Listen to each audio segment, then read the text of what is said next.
मेरे दिल और दिमाग ने मुतफ़िक़ा तौर पर फैसला कर दिया था कि इस खित्ते में कम्युनिस्ट पार्टी और आंध्रा सभा के हाथों जान की बाजी हारने वाले लाखों मुसलमानों के खून का कर्ज तो चुकाना मुमकिन नहीं, लेकिन कम से कम राह में आने वाले उन दो भेड़ियों से उनकी दरिंदगी का हिसाब लेना मुझ पर लाजिम है। शायद इस तरह राय अहमद अली और अकबर मिर्जा के मजलूम खानदानों और दीगर मकतूलों की रूहों को कुछ सुकून मिल जाए। मैंने एक गहरी सांस ली।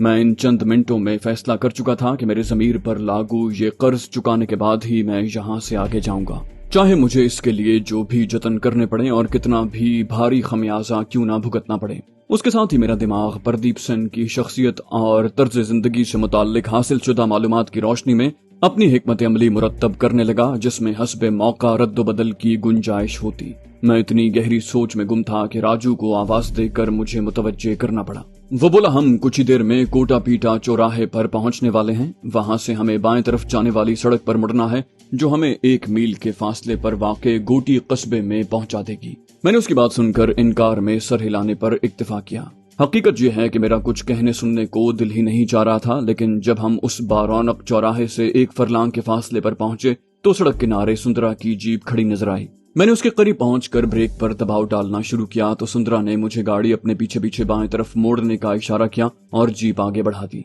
चौराहे से गोटी की तरफ जाने वाली सड़क काफी चौड़ी और बहुत उम्दा हालत में थी। हम कुछ ही देर में कस्बे के करीब पहुंच गए, लेकिन सुंदरा ने जीप कस्बे में दाखिल करने की बजाय बाएं तरफ जाने वाली एक छोटी सड़क पर मोड़ दी। लगभग 1.5 मील आगे बढ़ने के बाद उसने एक बार फिर जीप बाएं तरफ जाने वाली एक और सड़क पर मोड़ ली। कुछ ही देर के बाद हम बहुत बड़ी झील के साथ साथ उस नीम पुख्ता सड़क पर आगे बढ़ रहे थे। झील से फरलांग भर आगे बढ़ने के बाद सुंदरा ने दाएं तरफ जाने वाले एक कच्चे रास्ते पर जीप मोड़ ली। गनीमत यह था कि वो रास्ता काफी चौड़ा और हमवार था। मजीद 2 फरलांग का फासला तय करने के बाद हम एक बस्ती के दरमियान से गुजरे और उसी कच्चे रास्ते पर 1 मील के करीब आगे बढ़ने के बाद दही तर्ज की एक आलीशान हवेली के गिर्द मौजूद वसी अहाते के फाटक पर पहुंचकर रुक गए। हमें वहां पहुंचे चंद ही लम्हे गुजरे होंगे कि फाटक के पहलू वाला चौबी दरवाजा खुला और बंदूकों से लैस 3 खुरदरे चेहरों वाले मकामी बाशिंदों ने दोनों गाड़ियों को घेरे में ले लिया। उनकी आंखों से खून झलक रहा था और बंदूकें गोलियां उगलने को तैयार थीं। लेकिन चंद ही लम्हों के बाद उनमें से 2 कारिंदों ने सुंदरा को पहचान लिया और उनके चेहरों के तासुरात बदल गए। उन्होंने हथियार नीचे करके खुशगवार लहजे में शायद खैर मकदमी कलिमात अदा किए। कुछ देर बातें करने के बाद उनमें से एक ने अंदर से फाटक खोल दिया। इस दौरान में एक कारिंदा जीप में सवार हो चुका था। कुछ ही देर में हमारी गाड़ियां हवेली के मरकजी दरवाजे के पास खड़ी थीं। सबसे पहले सुंदरा की जीप में सवार कारिंदा उतरा और अपने पास मौजूद कुंजी से हवेली का मुकफ्फल दरवाजा खोल दिया। हम उसके पीछे पीछे हवेली में दाखिल हुए। नीम तारीकी में हमारे सामने एक बड़ा सा बरामदा था। चंद ही लम्हों में कारिंदे ने दर्जनों बिजली के कुमकुमे रोशन कर दिए। बरामदा जगमगा उठा। उसके साथ ही उसकी तज़ीनो आराइश देखकर हमारी आंखें रोशन हो गईं। दरो दीवार पर निहायत नफीस नक्श निगारी की गई थी। जगह जगह तलवारें और ढालें सजी हुई थीं। साथ ही कुदरती मनाजिर की अक्कासी करने वाली बड़ी बड़ी रोगनी तस्वीर जाबजा आवेजा थी। साथ ही वहाँ नफीस लकड़ी का बेशकीमत फर्नीचर भी मौजूद था। अंदाजा लगाना मुश्किल न था कि सिर्फ उस बरामदे की सजावट में ही हजारों का सरफा किया गया है। राय अहमद अली खासा खुशजौक इंसान रहा होगा। ये अलग बात है कि उसकी इतनी दिलचस्पी और शौक से आरास्ता की गई हवेली अब एक बेरहम दरिंदे के कब्जे में थी। हम बरामदे में कुछ ही देर रुके। इस दौरान में हमारे हमरा आने वाले कारिंदे ने बरामदे में खुलने वाले 4 बड़े और 2 छोटे दरवाजों में से एक में दाखिल होकर वहां के कुमकुमे भी रोशन कर दिए थे। उसके बुलाने पर हम अंदर दाखिल हुए तो एक खासा बड़ा आरास्ता और पैरास्ता कमरा हमारे सामने था, जहां फर्श पर दबीज कालीन और उसके ऊपर दीवारों के साथ साथ रुई के गद्दे बिछे हुए थे। ये कमरा कम से कम 6 अफराद की ख्वाबगाह के तौर पर इस्तेमाल किया जा सकता था। कारिंदे ने पंखा चलाकर कमरे में मौजूद एक दरवाजे की तरफ इशारा करके शायद बताया कि वो गुस्ल खाना है और हम हाथ मुंह धोकर सफर की थकन उतारने के लिए आराम कर सकते हैं। फिर वो सुंदरा से इजाजत लेकर वहां से चला गया। जब हम चारों ताजादम हो गए तो वही कारिंदा अपने एक साथी के हमरा वापस आया। वो हमारे लिए चाय और खाने की कुछ मीठी और नमकीन चीजें लेकर आया था। मुझे कुछ ज्यादा भूख नहीं थी, फिर भी हाथ चलाते हुए सुंदरा से कहा, नाश्ता तो मजेदार था सुंदरा जी, लेकिन लगता है आपके दोस्त प्रदीप सेन जी कहीं गए हुए हैं। वो कब तक वापस लौटेंगे? वो मेरी बात सुनकर हंस पड़ा। रामदेव और राजू भी मुस्कुरा रहे थे। मुझे उन तीनों के दांत निकालने की वजह समझ में न आई। खास तौर पर मुझे अब तो सुंदरा की शक्ल देखते ही गुस्सा आने लगा था। बिलाखिर वो शोख लहजे में बोला, प्रदीप सेन गोटी गया हुआ है। अपनी खास मसरूफियात की वजह से वो अक्सर रात गए वापस लौटता है। एक कारिंदे को कस्बे में उसके पुराने घर और दीगर ठिकानों पर ढूंढकर उसे हमारी आमद की इत्तला देने भेज दिया गया है। हो सकता है वो रात के खाने तक वापस लौट आए। वैसे वो रात भर भी गायब रहे तो हमें क्या फर्क पड़ता है। हम खा पी कर सो जाएंगे और सुबह नाश्ता करके अपनी मंजिल की तरफ रवाना हो जाएंगे। हमारा प्रणाम और गायबाना मेहमान नवाजी का शुक्रिया प्रदीप सेन के कारिंदों के जरिए उस तक पहुंच जाएगा। मैंने कहा, ठीक है, लेकिन प्रदीप सेन के कारिंदों को बता दें कि मैं खालिस वेजिटेरियन खाना खाऊंगा। मैंने बज़ाहिर तो प्रदीप सेन की हाजिरी पर किसी खास रद्द-ए-अमल का इजहार नहीं किया था, लेकिन हकीकत यह है कि मैं अपना मकसद पूरा किए बगैर गोटी से रुखसत होने का कोई इरादा नहीं रखता था। मैं चाहता था कि हम प्रदीप सेन से मिलें और उसके साथ बेतकल्लुफाना माहौल में अच्छा खासा वक्त गुजारें। हो सकता है प्रदीप सेन हमें 1-2 दिन के लिए रुकने की दावत भी दे। बस इसी दौरान में मुझे कोई ऐसा जादू चलाना था कि वो कम से कम मुझे लंबी मुद्दत के लिए अपनी मुसाहिबत में रखने पर मजबूर हो जाए। सुंदरा और उसके साथियों की रफाकत अब मेरे लिए बेमानी हो चुकी थी। फिर मैंने सोच लिया कि मुझे उस हवेली में मजीद रुकने के लिए क्या करना है। रात के खाने का वक्त हो गया, लेकिन प्रदीप सेन की आमद के दूर दूर तक कोई आसार नहीं थे। रात का खाना खासा मुनासिब था। हम तीनों ने रगबत से पेट भर कर खाना खाया। खुसूसन मैंने अपनी भरपूर पसंदीदगी का इजहार करते हुए कुछ ज्यादा ही लंबे हाथ चलाए। खाने के बाद चाय का दौर चला। हम तीनों प्रदीप सेन का इंतजार करते हुए आपस में बातें करते रहे। सुंदरा ने मुझे प्रदीप सेन की खुश मिजाजी, जिंदा दिली और शौकीन मिजाजी के बारे में मजीद बताया। अलबत्ता उस हवेली और जागीर पर कब्जे की घिनौनी मालूमात का जिक्र तक उसकी बातों में नहीं आया। आधी रात के बाद हमने प्रदीप सेन की आमद की उम्मीद छोड़ दी और हमने सोने की ठानी। सुबह सूरज चढ़ने पर वो तीनों बारी बारी बेदार हुए तो मैं पहले से जागा हुआ था।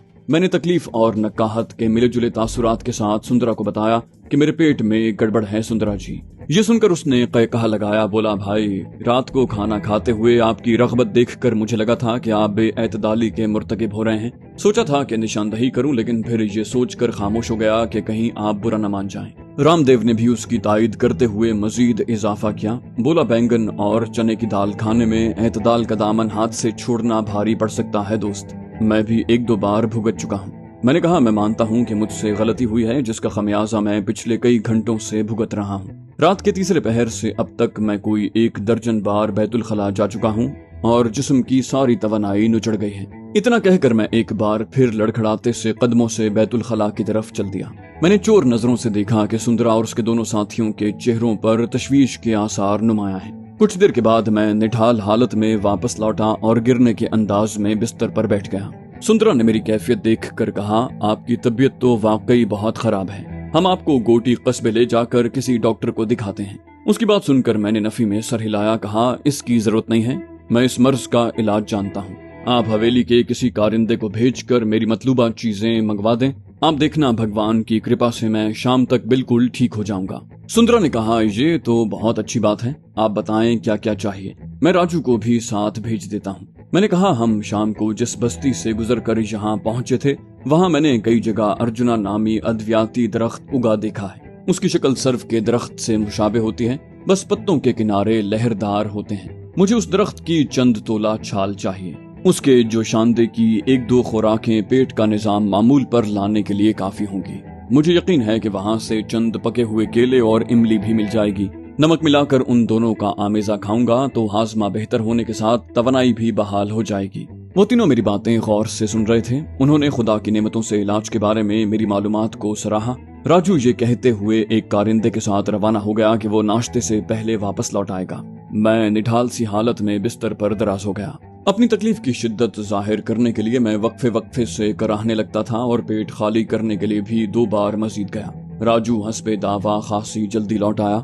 वो अच्छी खासी मिकदार में अर्जुना की छाल, दर्जन भर पके हुए केले और अच्छी खासी इमली ले आया था। मैंने अर्जुना की कुछ छाल राजू के हवाले करते हुए प्याला भर जोशांदा तैयार करके लाने को कहा और खुद एक केले और इमली के गूदे का आमेजा बनाकर उसमें चुटकी भर नमक मिलाया और थोड़ा थोड़ा करके सारा खा लिया। इस असना में जोशांदा भी तैयार होकर आ गया। मैंने उसे ठंडा होने के लिए रख दिया। इस दौरान में पूछने पर मालूम हुआ कि हवेली के बावर्ची खाने में शहद भी मौजूद है। मैंने वो भी मंगवा लिया और एक बड़ा चमचा भरकर जोशांदे में मिला लिया।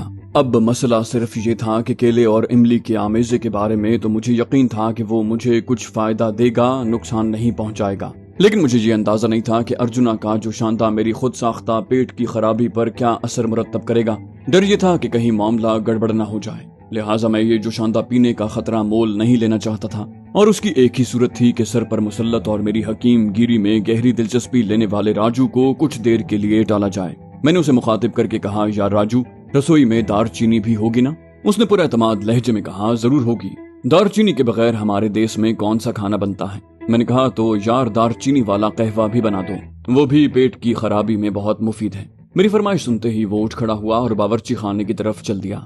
उसके रुखसत होते ही मैंने जल्दी से गुस्ल खाने में जाकर अर्जुना का जो शांता फेंक दिया और खाली प्याला वापस लेकर अपने पास रख लिया। राजू कुछ ही देर में कहवा लेकर आ गया, जो मैंने घूंट घूंट करके पी लिया और एक बार फिर बिस्तर पर दराज हो गया। मैंने कराहने का सिलसिला तो कुछ कम कर दिया, ताहम खुद पर ऐसी मुर्दनी तारी कर ली कि जैसे मेरे जिस्म से सारी तवानाई नुचड़ गई हो। कुछ ही देर के बाद सुंदरा और रामदेव भी वापस आ गए। सुंदरा ने आते ही इत्तला पहुंचाई, गोटी शहर में प्रदीप सेन के एक ठिकाने से इत्तला मिली है कि वो किसी काम से रायचूर कस्बे गया है और रात गए तक उसकी वापसी का इम्कान नहीं, बल्कि मुमकिन है कि कल या परसों गोटी का रुख करे। मैंने रामदेव के मशवरे से फैसला किया कि यहाँ रुककर प्रदीप सेन का इंतजार करने की बजाय नाश्ते के बाद कुछ देर में यहाँ से रवाना हो जाएं और महबूब नगर के रास्ते में लगभग 100 मील के फासले पर वाक़े रायचूर में 2-4 घंटे प्रदीप सेन से मुलाकात करने के बाद अपनी मंजिल की तरफ रवाना हो जाएं। रायचूर में उसके ठिकाने का मुझे बता दिया गया है। मैंने बेचारगी भरी नजरों से सुंदरा की तरफ देखा और मुजमहिल और लाचारगी भरे लहजे में कहा, लगता है मेरी तबीयत कुछ संभल तो गई है सुंदरा जी, लेकिन नकाहत अब भी बहुत ज्यादा है। उठकर बैठने की हिम्मत नहीं है। मैं इस हालत में कैसे सफर करूंगा? मेरी बात सुनकर राजू ने झट से कहा, आप फिक्र न करें सुप्रू जी, आपकी गाड़ी मैं चला लूंगा। मैंने नफी में सर हिलाया, कहा, मुझे डर है कि मेरी हालत में बेहतरी कहीं वक्ती ना हो, रास्ते में फिर तबीयत बिगड़ गई तो लेने के देने पड़ जाएंगे। वैसे भी फिलहाल मैं गाड़ी में बैठकर सफर करने के काबिल नहीं हूँ। सुंदरा ने मेरी बात सुनकर कहा, तो फिर आपकी क्या राय है सुप्रू जी? मैंने कहा, मेरे ख्याल में बेहतर ये है कि आप लोग अपने प्रोग्राम के मुताबिक यहाँ से रवाना हो जाएं। मैं तबीयत संभलते ही कल सुबह या रात को यहाँ से चल पड़ूंगा और महबूब नगर नहीं तो हैदराबाद में आपसे आन मिलूंगा।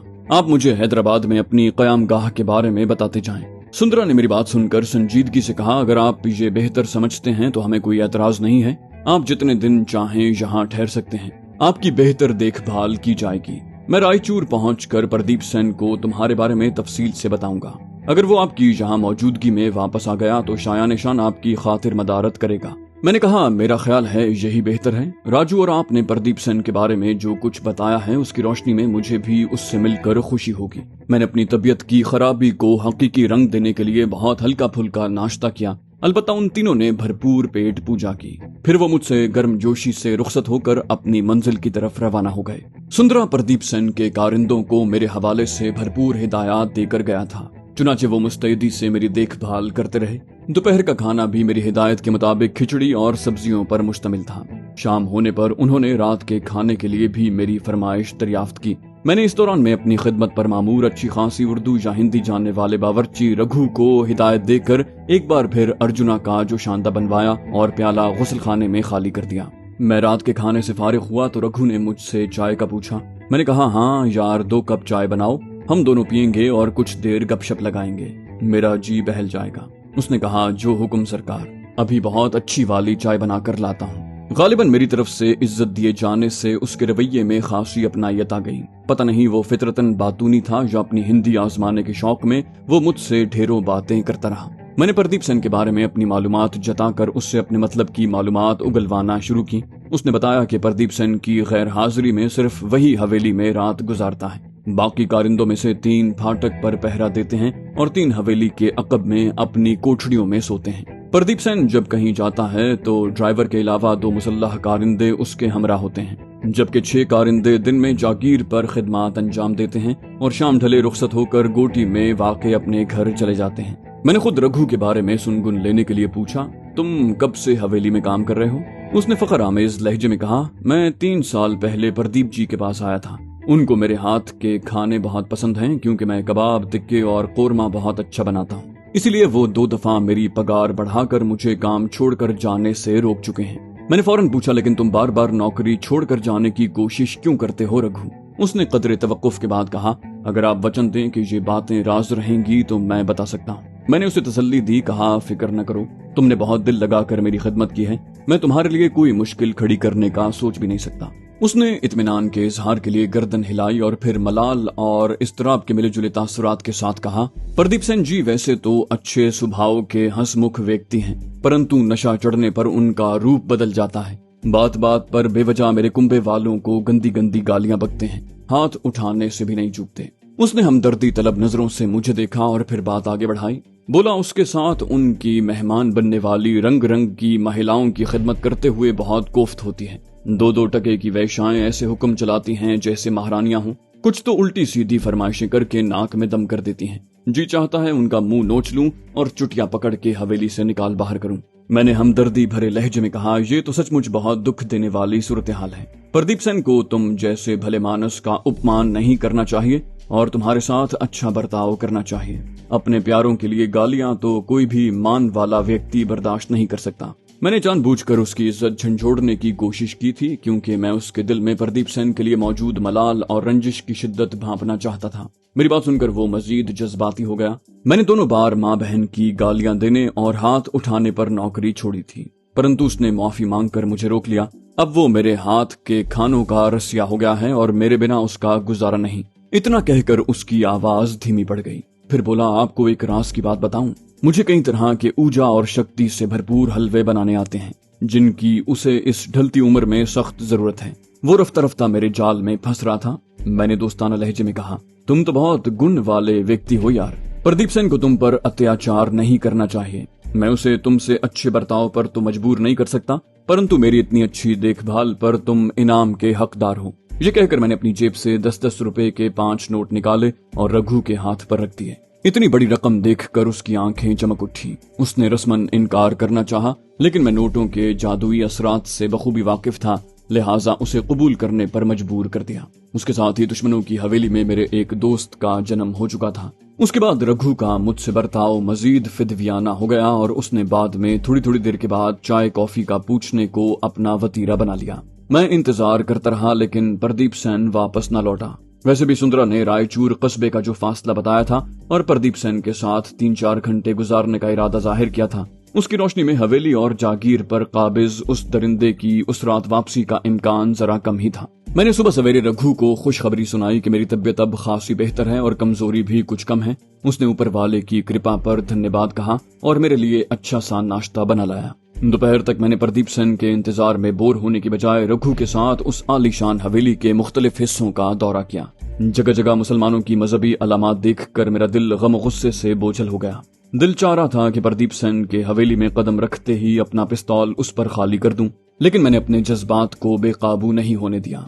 खुद को समझाया कि ये बदबख्त शख्स इतनी आसान मौत का हकदार हरगिज नहीं। मुझे दोपहर को ज्यादा भूख नहीं थी, लेकिन रघु ने इसरार करके मेरे सामने खाना सजा दिया। मैंने उसकी दिलजूई के लिए थोड़ा बहुत खाना खाने का इरादा किया, लेकिन मैंने अभी चंद ही लुक़मे लिए थे कि हवेली में हलचल के आसार महसूस हुए। कई अफराद के भारी कदमों की आवाज बरामदे में सुनाई दी और फिर किसी ने भारी भर्राई हुई आवाज में रघु को पुकारा।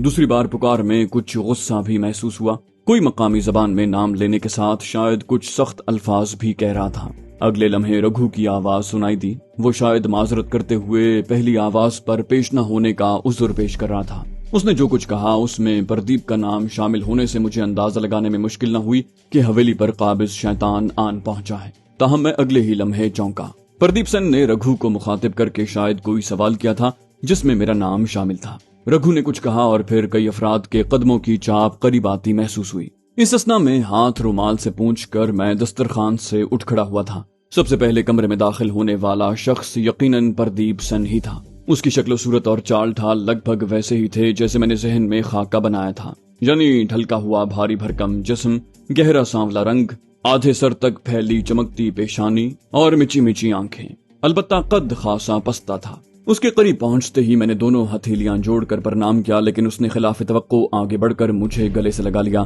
और फिर बंगाली लहजे वाली साफ सुथरी इंग्लिश में बोला, तो आप हैं सुब्रू जी, बहुत खुशी हुई आपसे मिलकर। मैं कोई बहुत ज्यादा ज़हीन इंसान तो नहीं, लेकिन मुझे फख्र है कि मुझे लोगों को शनाख्त करना आता है। आपको एक नजर देखकर ही अंदाजा हो गया है कि सुंदरा और उसके साथियों ने आपकी गलत तारीफ नहीं की। मैंने उसकी बात सुनकर अपने लहजे में शर्मसारी और इनकिसारी भरते हुए कहा, मुझे भी आपसे मिलकर बहुत खुशी हुई है प्रदीप बाबू, लेकिन बराह करम पहली ही मुलाकात में मुझे शर्मिंदा न करें। पता नहीं उन लोगों ने मेरे बारे में क्या कुछ आपको बता दिया है, वरना हकीकत यह है कि मैं तो आम सा इंसान हूँ। मेरी बात सुनकर वो हंसा, बोला, आप तो बातें करने के फन में भी ताक हैं, आपके साथ वक्त बहुत अच्छा गुजरेगा।